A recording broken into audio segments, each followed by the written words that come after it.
So there was one clear winner of the Afghanistan War, and that is the military-industrial complex. So look at this from The Intercept. $10,000 invested in defense stocks when Afghanistan War began, now worth almost $100,000. Was the Afghanistan War a failure? Not for the top 5 defense contractors and their shareholders. That's from John Schwartz. Really good piece. Highly recommend you guys check it out. By the way, that's 58% better than the way the rest of the stock market performed. 58% better. Defense stocks during the Afghanistan War.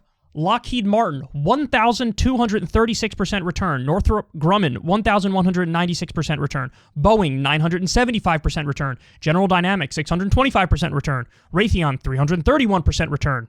The military-industrial complex got exactly what it wanted out of this war. Now, I told you guys, the cover story is, we got to get Osama bin Laden, we got to get Al-Qaeda. That's at least partly true that was one of the reasons why we did what we did.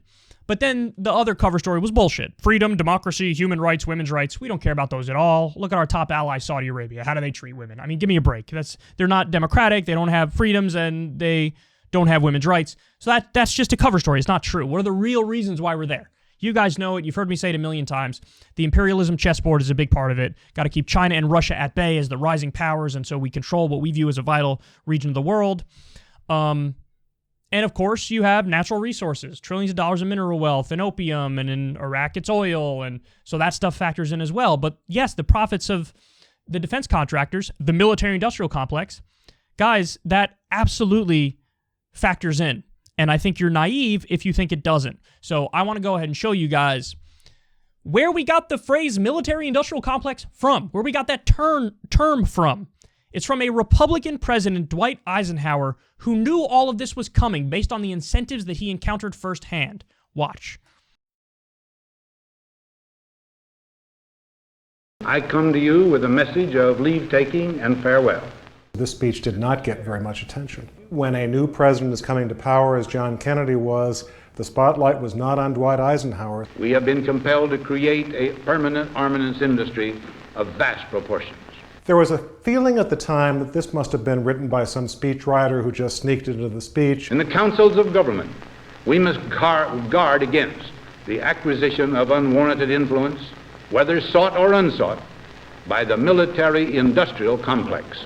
3 months ago, we got contacted by a family up in Minnesota saying that we have documents from Malcolm Moose. He was responsible in part for drafting the military-industrial complex speech. These new papers give us written evidence that this was not just some caprice of Eisenhower's or something by some speechwriter. You see the evolution of his speech from May 1959 to 1961. And he wanted to give this speech for a long time, 2 years. Our military organization today bears little relation to that known of any of my predecessors in peacetime, or indeed by the fighting men of World War II or Korea. There was one person in Dwight Eisenhower's life whom he really confided almost everything to, and that was his brother Milton. There's one particular document where the speechwriters had already drafted their version of the speech, only to see Milton come along and totally revamp what had already been written. When Milton Eisenhower was taking notes and writing things on the drafts of these speeches, the speechwriters knew that it wasn't Milton talking, it was Ike. The potential for the disastrous rise of misplaced power exists and will persist. He would see magazines with advertisements for some new warplane or some bomb, and he got so angry he'd take the magazine and throw it into the fireplace of the Oval Office because he felt that defense spending should not be something that would be encouraged by companies who are seeking commercial gain. We must never let the weight of this combination endanger our liberties or democratic processes. There is an interesting document. It shows that the farewell speech will be made to Congress. But yet, President Eisenhower decided, no, he was going to address the people. Only an alert and knowledgeable citizenry can compel the proper meshing of the huge industrial and military machinery of defense with our peaceful methods and goals. so that security and liberty may prosper together. One test of how well a president speaks is how long the speech lives. Here we are 50 years later, we're still talking about this speech. Now, on Friday noon, I am to become a private citizen. I am proud to do so. I look forward to it. Thank you, and good night.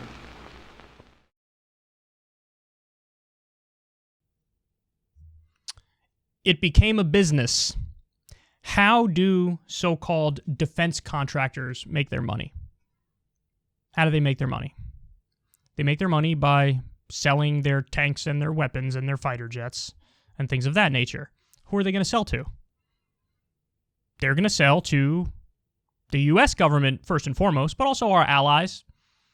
Now, do they care that a lot of the people we sell to have horrendous human rights records like Israel, Saudi Arabia? They don't care. They don't care if it's a theocracy. They don't care if it's authoritarian. They don't care about women's rights or democracy. They don't care about any of that. They want to make money.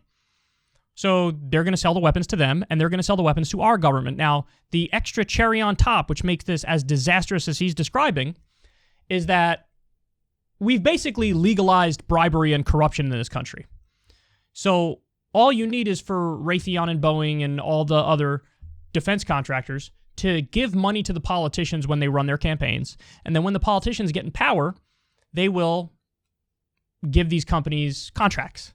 Even if we don't need, the weapons at this point in time, they'll continue to give them money and give them contracts. And so you have this terrible incentive where the politicians are always going to give the defense contractors more money to create more weapons and to create more jobs in the various states. And the contractors are always going to give the politicians money for their campaigns, and it's a vicious cycle. And so this is how you get to the point where we've armed to the teeth every authoritarian theocrat in the world, and we're acting as an empire. And it's very, very profitable. It's how we've gotten to that point. Dwight Eisenhower warned about this and said, be careful, because these commercial interests are going to butt up against what's supposed to be. If the whole idea is we're supposed to only do foreign policy for defensive purposes, or even let's go a step beyond that, forget just defensive purposes, because Dwight Eisenhower probably wouldn't even agree with let's just be defensive. He'd probably say, and to do like peacekeeping, to stop a genocide, like look at what happened with the Nazis. We had to fight back. Of course, you could argue that's defensive and it's peacekeeping. Even if you believe in that, sort of like a genuine benevolent empire approach, even for somebody like that, he's concerned about the military-industrial complex because he sees what could happen. That we don't care about peacekeeping, we don't care about defense. They care about making more money. And that's going to lead, it's a race to the bottom. That's going to lead for us to arm more terrible governments and do more terrible interventions in war. Because elites are getting wealthy off of it. He was right. And we have the numbers to prove it. So whenever anybody says, well, the war in Afghanistan didn't work, it's like, well, what exactly do you mean? Because for certain sectors, they think it worked phenomenally well, because the whole point for them was the grift. Hey y'all, do me a favor and like and subscribe. It helps out big time in the algorithm. Click the bell as well for notifications when videos drop, and watch that video on screen right now. You know you want to.